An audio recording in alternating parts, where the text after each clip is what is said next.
Sup nerds, I'm Wes. I'm Tom. And we're going to be talking about a deck building game based on a book that I have not read. It's a book that I first learned was a book when I heard about the deck building game.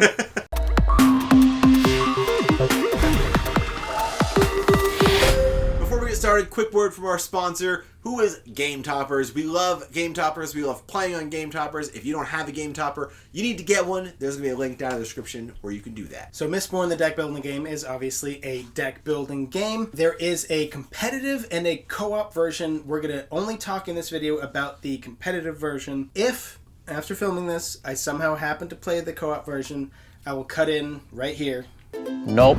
And also, we're probably going to compare this to Star Realms, mostly just so that way we only have one comparison and it can be consistent throughout. Star Realms is a really good baseline. It's one of the best deck builders of all time in that it's very straightforward, it's very simple, and it has the game is the core mechanics that most deck building games are built upon. So it's a really good, it's the bar by which everything else is judged. Like Star Realms, in this game, you are trying to kill your opponent, bring their life total down to 0, or some additional things is there's 3 tracks that you can advance on that will give you bonuses as you advance on them. But if you get to the top of all 3 tracks, you also win that way as well.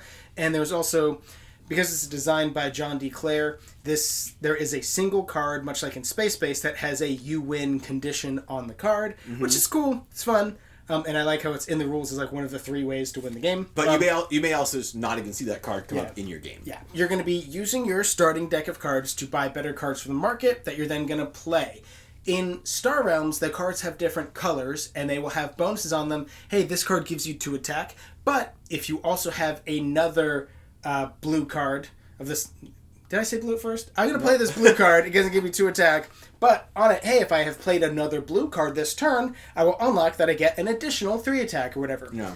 This has that same type of thing, but it isn't unlocked with another card per se. You have 8 metals. So there are 8 different colors of card in the deck. When you play a card, let's say I'm going to play this blue one, which is iron. I'm going to play it down, and actually it does nothing for me.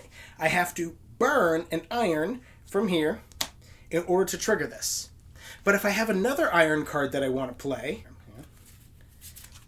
if I have another, that's steel. But if I have another iron card I want to play, I can't really play it.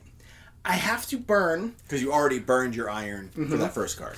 But if I have a third card in my hand, I can burn this as a metal, right? So I've used the 1 metal that I have here, but I could burn this as a metal to activate this card, right? So you're going to not always trigger every single card in your hand. And that's something you have to kind of accept. And there are, when you burn the card as metal, a lot of the cards have multiple metal types on them, so you have a little bit of variety in that it's not just like, oh, I only want to buy blue cards, so I can use all my blue cards. Like, you can have a copper that could burn as an iron. It may not be that exact combination, but... They are paired. If you look at them on your player board, like the ones that are right next to each other, iron and steel paired together, zinc and brass paired together. So he's right that if I buy a brass card and a zinc card, I can use either of those to, trigger the other one. So it's weird, like, you definitely want to go either all one color, or you kind of want to diversify, because in terms of burning metals, at the beginning of the game, you can only burn 1 metal. But as time goes on, you're going to advance up on your track, and you're going to be able to burn multiple metals, which means I don't have multiple metals of the same color. I want to now have different cards of different colors, so I can play this card, that card, and burn these 3 metals in order to get all of the abilities. And then when you talked about comboing, there's also the the allies you get in the game, which are like bases in Star Realms, or everyone has a starting character you're playing as. A lot of them will have a if you are burning condition, which means if you are burning this metal for any other card, then that ability will also trigger. So you can combo off that as well. So you look at your character and you say, I'm going to buy a lot of cards of that type. Yeah, and the allies you get could also have that, so that you could combo those other places as well. But in addition to burning, you can also flare metal. Yeah. So at the beginning of the game, like Tom said, you only have the ability to burn 1 metal per turn, but you can also flare metal, which is instead of putting the token on the card to burn it, you will flip it over onto its blacked out side in your little player aid thing. I mean, you can still put that token on the card if you want to. You absolutely could. But the difference, instead of flaring it versus burning it, is that to unflare a metal, you have to discard a card of that type to flip it back to its ready side. And if it's flared, you can't burn it. So if I take a turn, this is a really good combo, I want to have a power turn, and I'm going to flare this metal to play this card.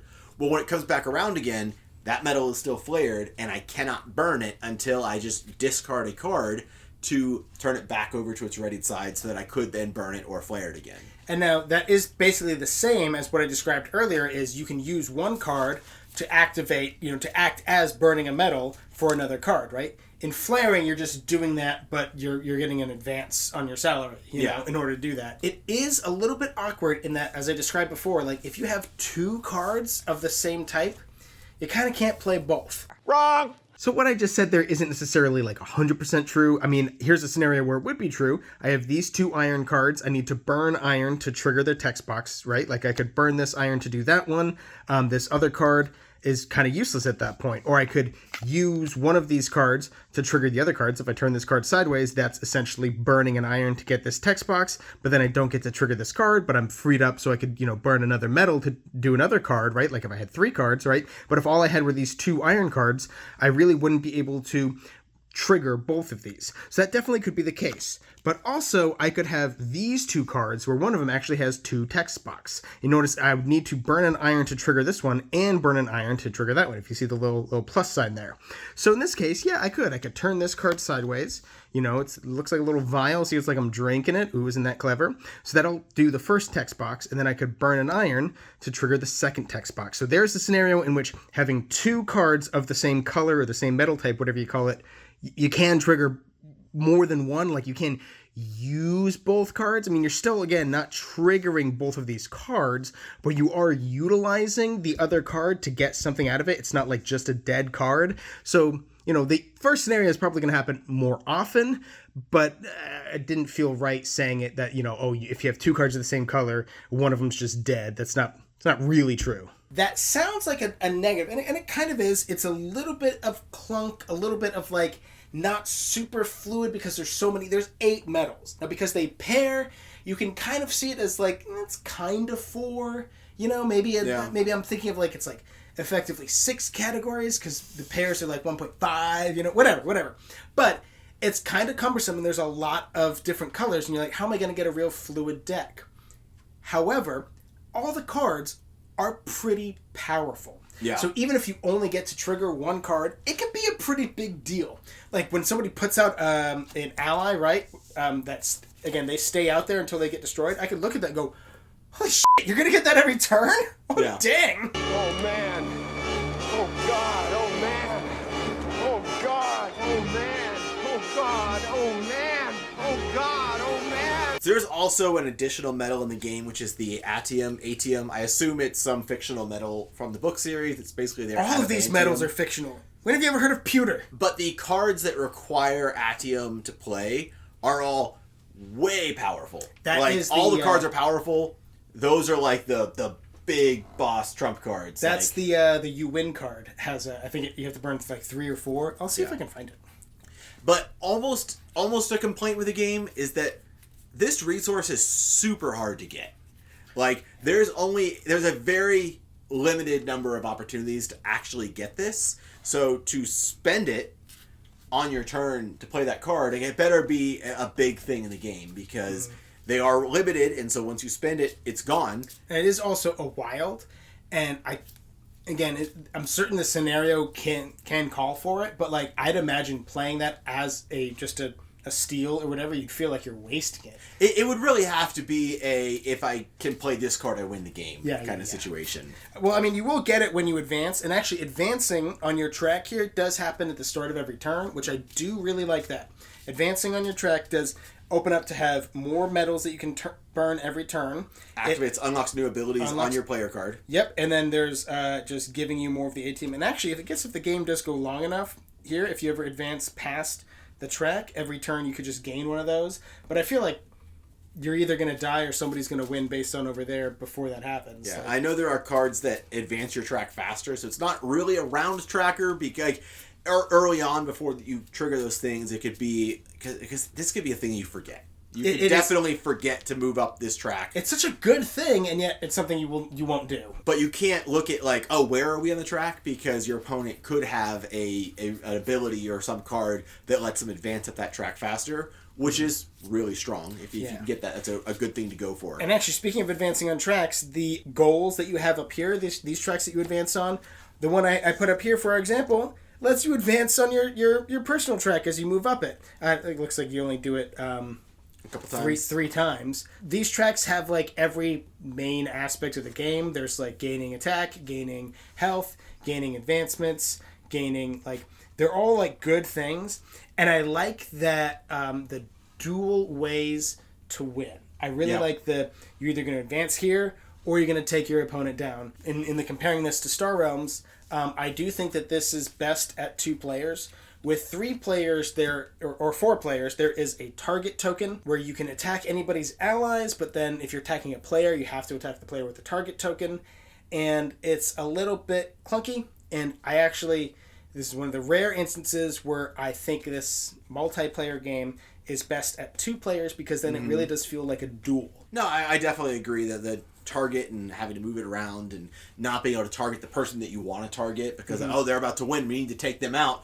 Oh, but the target's not on them, so I have to attack you first so that we can move the target to them so somebody else can... Like, it definitely could be a little clunky. We love deck builders. It's like one of my favorite mechanics in a board game. And I feel like you have like your really basic deck builders, like Star Realms. And then you have your games that incorporate deck building into them, but there's a lot more going on. Like Arnak. Yeah, or Tyrants of the Underdark, or those games. Dune Imperium. This one is definitely more of your base deck builder with a really cool resource mechanic built into it. Like, I think it's very unique. I have not played a lot of games that I could really compare. Like, obviously you compare it to Star Realms and other deck builders, but the actual like resource and the burning of the metal, I found very unique, and I like seeing like new things in games. Mm-hmm. Yeah, I mean, you could call it clunk, and it is a little clunk.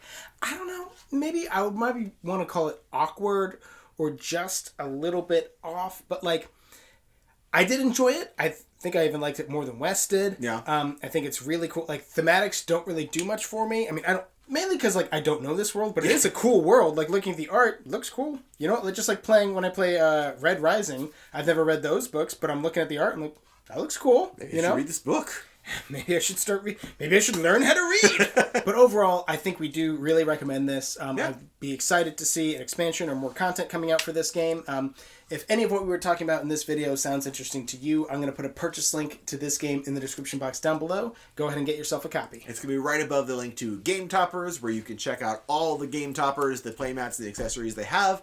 And I guess those are both going to be below the subscribe button. Yeah, subscribe button is above that. It's still below the video, but it's above the links that you're going to click on. And then you're going to click on the subscribe button, because if you subscribe to our channel, then you'll... Wes, come on, man. So as you can tell, we're big Brandon Sanderson fans. Love it.